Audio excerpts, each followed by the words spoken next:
Super star Rajinikanth நடிப்பில் அடுத்ததா Jailer 2, தலைவர் 173, KHRK ஆகிய படங்கள் வரவிருக்கு. 3 படங்கள் மீதும் ஒட்டுமொத்த தமிழ்நாடு ரசிகர்களும் அதிக ஆவல்ல இருக்காங்க. கமலோட நடிக்கும் படம் கண்டிப்பா 1000 கோடி ரூபாயை வசூலிக்கும் என்று நம்பிக்கையில இருக்கிறாங்க பலரும். தலைவர் 173 ஷூட்டிங்கும் கமலுடன் நடிக்கும் படத்தின் ஷூட்டிங்கும் மிக விரைவில் தொடங்கவிருப்பதா திரைத்துறையில பேச்சுகள் எழுந்திருக்கு. ரஜினிகாந்தை ரசிக்காதவர்களே இருக்க முடியாது. திரைத்துறையிலேயே அவரை போட்டியா நினைத்தவர்கள் கூட சூப்பர் ஸ்டாரை உள்ளுக்குள் ரசிக்கத்தான் செய்வார்கள். அந்த அளவுக்கு அவரது ஆரா கோடம்பாக்கத்தில் பரவி கிடக்கு.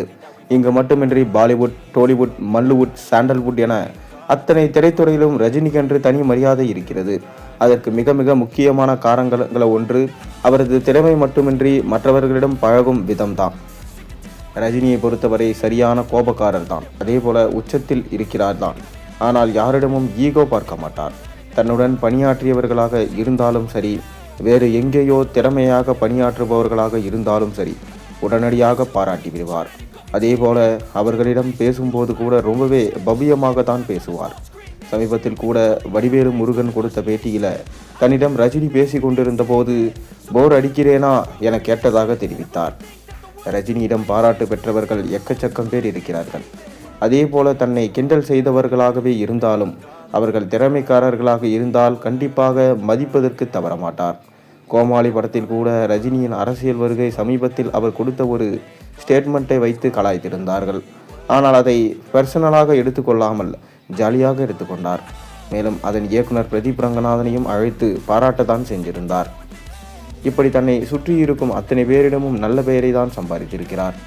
முக்கியமாக தன்னுடைய வளர்ச்சிக்கு உடன் இருந்தவர்களை இன்னும் மறக்கவில்லை. கலை ஞானத்திற்கு வீடு கட்டி கொடுத்தார். SP முத்துராமன் டீமை செட்டில் ஆக்குவதற்காக ஒரு படத்தில் இலவசமாக நடித்து கொடுத்தார். இப்படி அவரது நல்ல குணங்களை பற்றி தொடர்ந்து சொல்லிக்கொண்டே போகலாம்.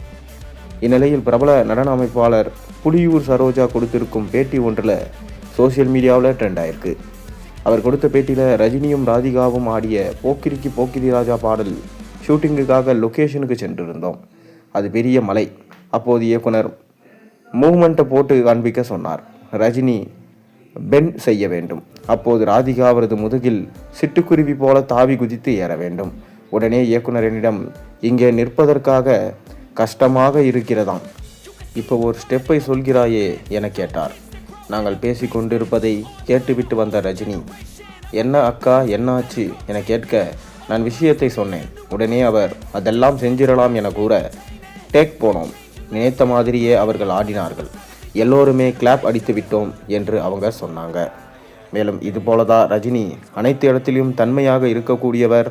அதனால தான் ரஜினிக்கு இவ்வளவு ரசிகர்கள் இருக்கத்தான் செய்கிறாங்க.